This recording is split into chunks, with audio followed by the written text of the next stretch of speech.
Hey guys, how are you? Another literature break for you today. And I was going to read from a library book, and I had it out, and then I couldn't find it again. So I've got a stack of books and lots of goodies. So I'm just going to read from a separate piece, which I found in the laundry room. There's a book exchange in the laundry room of my building, which is really, really nice. So this is a nice old paperback copy of a separate piece. And I don't know if you guys have read this, but I've read it several times and I love it every time. So I'm just going to flip around. Let's start at 8. Oh no, let's not start at 8. Let's see. 6. This is page 64. Peace had deserted Devon. Although not in the look of the campus and village, they retained much of their dreaming summer calm. Okay, let's start over, right? All right, one more time. Peace had deserted Devon. Although not in the look of the campus and village, they retained much of their dreaming summer calm. Fall had barely touched the full splendor of the trees, and during the height of the day, the sun briefly regained its summertime power. Should we go for 3? Yeah, okay, one more time. This is not the best day. Peace had deserted Devon. Although not in the look of the campus and village, they retained much of their dreaming summer calm. Fall had barely touched the full splendor of the trees, and during the height of the day, the sun briefly regained its summertime power. In the air, there was only an edge of coolness to imply the coming winter. But all had been caught up like the first fallen leaves by a new and energetic wind. The summer session, a few dozen boys being force-fed education, a stopgap while most of the masters were away and most of the traditions stored against sultriness. The summer session was over.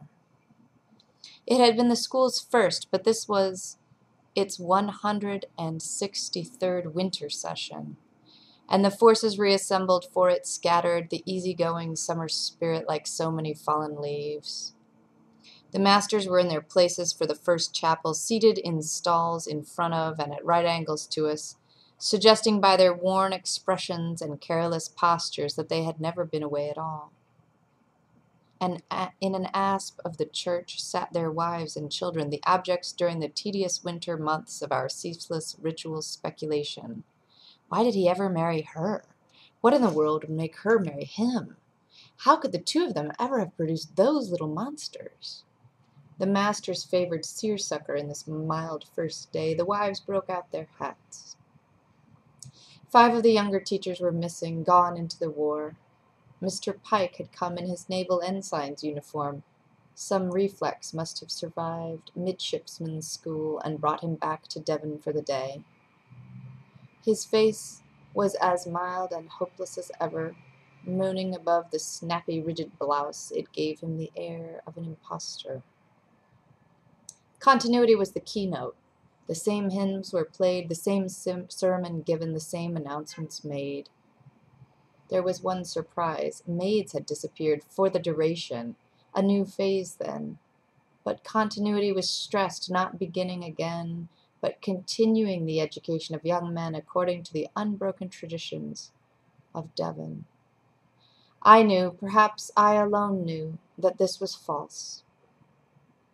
Devon had slipped through their fingers during the warm, overlooked months. The traditions had been broken, the standards let down, all rules forgotten. In those bright days of truancy, we had never thought of what we owed Devon, as the sermon this opening day exhorted us to do. We had thought of ourselves, of what Devon owed us, and we had taken all of that and much more.